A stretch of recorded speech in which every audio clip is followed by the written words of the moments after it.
Do crunches and sit-ups actually strengthen your core in a way that helps your back, or are they making things worse? And if they are making your back worse, what can you do instead? Stick around because that's what I'm answering today.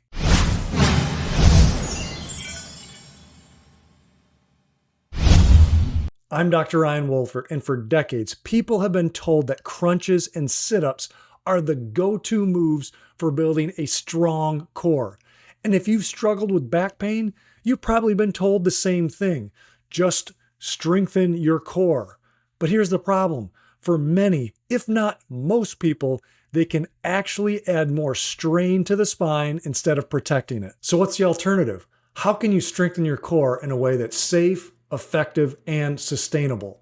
So let's break it down into 3 key points. First, let's clear up what the core actually is.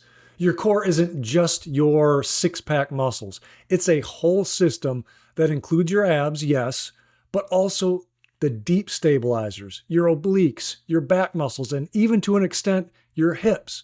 The job of this system is not to fold your spine forward over and over again like in a sit-up. It's to stabilize your spine and keep it steady while your body moves.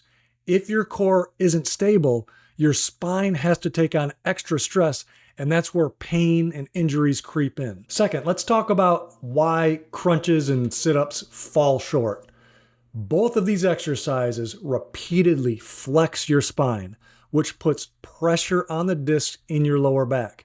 For someone already dealing with back pain, and even if you're not but want to avoid back pain, that's a recipe for irritation, not relief. So instead of teaching your core to stabilize, you're just teaching it to bend. You're not using all the muscles of the core. And while that might make your abs burn, it doesn't carry over into real life where stability and endurance are what actually protect your back. Third, let's cover 3 smarter exercises that actually work the core better. The good news is you don't need anything fancy. You don't need a long workout. The focus should be on exercises that build stability. That's where planks and bridges come in. These exercises teach your core how to activate and support your spine. But actually, the first thing we need to do is I want you to learn how to engage the deep core muscles to make these planks and bridges, these next 3 exercises I'm going to show you, even more effective. So in the description, I linked to a video showing you how to do that. Okay, so now let's talk about these 3 foundational core strengthening exercises. Number 1 is the back bridge. It's very simple and powerful. So here's how you do it. You're going to lie on your back with your knees bent, and then in that position with your feet on the floor, flat on the floor, you're going to lift your hips up until your body forms a straight line from your shoulders to your knees. You want to feel this in your glutes, your buttocks, and even in the hamstrings. You want to feel those doing the work. That takes pressure off of your low back. And when you do this, you'll really want to squeeze and feel it in your glutes. Now, to modify this, if you can't lift it up as high or if you feel any pain, just don't lift your hips as far up. You still want to squeeze though. And you can perform this by either holding for time, say 30 to 60 seconds, or you can perform reps, holding for shorter times. So you're doing 5 to 10 reps, holding each rep for 5 to 10 seconds. Next, there's the side bridge or the side plank. In this one, you're going to lie on your side and you're going to prop yourself up on your forearm and lift your hips so your body forms a straight line. This works really well with your obliques and your deep stabilizing low back muscles that keep your spine from tipping or twisting the wrong way. Now, if that position with your feet and your forearm on the floor is too difficult, you can bend your knees and fulcrum up from your knees instead of your feet.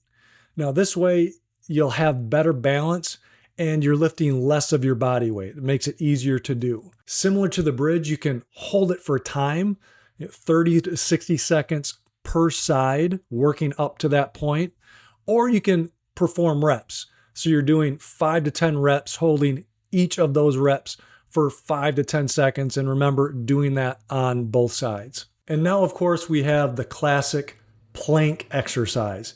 This is resting on your forearms and toes, keeping your whole body in one straight line.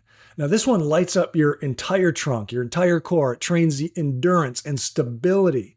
To modify this one, if it's too hard to have that good form where you're forming a straight line from your forearms all the way down to your feet, or from your shoulders and your spine through your hips, down your legs, all the way down to your feet, if that's too difficult, what you can do is you can go up onto your hands. So you're more in a push-up position rather than on your forearms. Or you can actually raise your forearms up so your body is more on an incline. So you can put them on a step or on a bench. So that's going to take less weight for you to lift, or it's going to decrease the weight that you need to lift and also improve your balance so you can do it easier. Now, this one is best done by holding it for a certain amount of time. So you're going to find the position that you can hold it, whether it's the modified or the classic plank position. You're going to find that position, whatever one it is, hold it for 20 seconds and work up to 60 seconds. Now, if you do it in the modified position, once you can get that in 60 seconds, well, now to challenge yourself, lower it. Okay, lower your forearms. So if you did it with your hands in a push-up position, now go onto your forearms. If your forearms were in an elevated position on an incline, well, now decrease that amount of incline or do it from the floor. So just as a reminder, with these 3 exercises, you'll want to perform the abdominal hollow first. It's that core engagement exercise where I provided the video in the description. You want to learn that, hold that while you're doing these 3 exercises to optimize and maximize the core strengthening effect. So if you've been relying on crunches and sit-ups to strengthen your core and help your back pain, it's time to rethink that approach. A stable, strong core is built through exercises that protect your spine, not continue to stress it.